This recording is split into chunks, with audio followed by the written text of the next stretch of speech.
next question is on the gender pay gap from Assembly Member Twycross. Can I thank the Assembly for an important question on gender pay gap? Pay and career prospects should not be defined by gender. Closing the gender pay gap and helping to remove the barriers to women's success in the workplace are key priorities for my mayoralty. I want to see employers across London close the pay gap for women and support women in gaining equal pay and equal access to senior positions.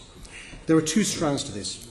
I want to lead by example by making the GLA a model employer, removing barriers to women by adopting the highest possible standards for fair pay, good working conditions and gender equality.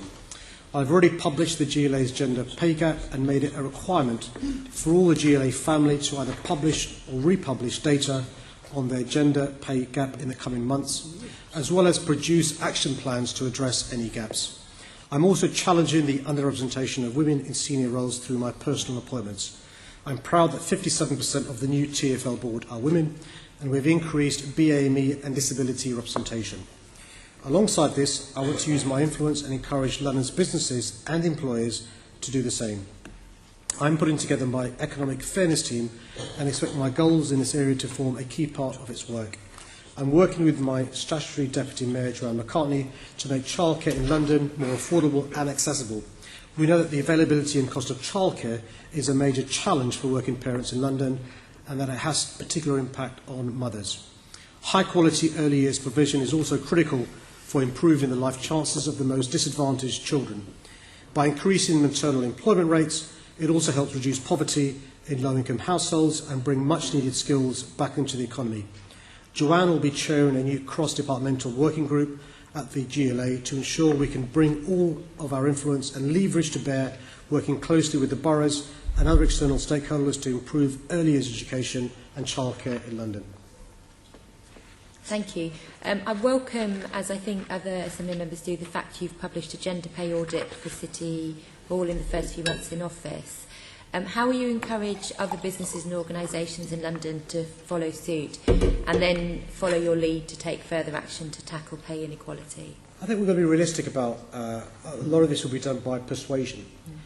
I think there's an economic case to utilise the talent of all Londoners, to fulfil the potential of all Londoners. Now look, the GLA is better than other employers in London. London is better than other cities and regions in our country. But GLA's pay gap is 4.3%. London's is 11.9% on average. The country's is 18%. It can't be right that a child born in 2016, because they're born a girl, has less chance of fulfilling her potential because she's born a girl rather than a boy. So we need to talk about that. And if you look at the most successful businesses, they utilise the talents of everyone, women, disabled people, minority communities, and we've got to make sure that we spread that best practice. Thank you. Equal Pay Day, the day on which women effectively stop earning in comparison to men, is on the 10th of November this year, which is just one day later than last year. Will you promote action taking place across London to raise awareness of this day and along with your commitment to tackle equal pay? It's really important. It's just worth reminding people what that means. That means basically from that day onwards, women are working for free, if you look at the gender pay gap. And that's why that day is important. It may have come forward, sorry, it may have gone back a day, which is obviously some progress, but not nearly good enough. So we've got to make sure we highlight that because, you know, it will take all of us, men and women, working together to solve this issue. It's not just a women's problem. Thank you.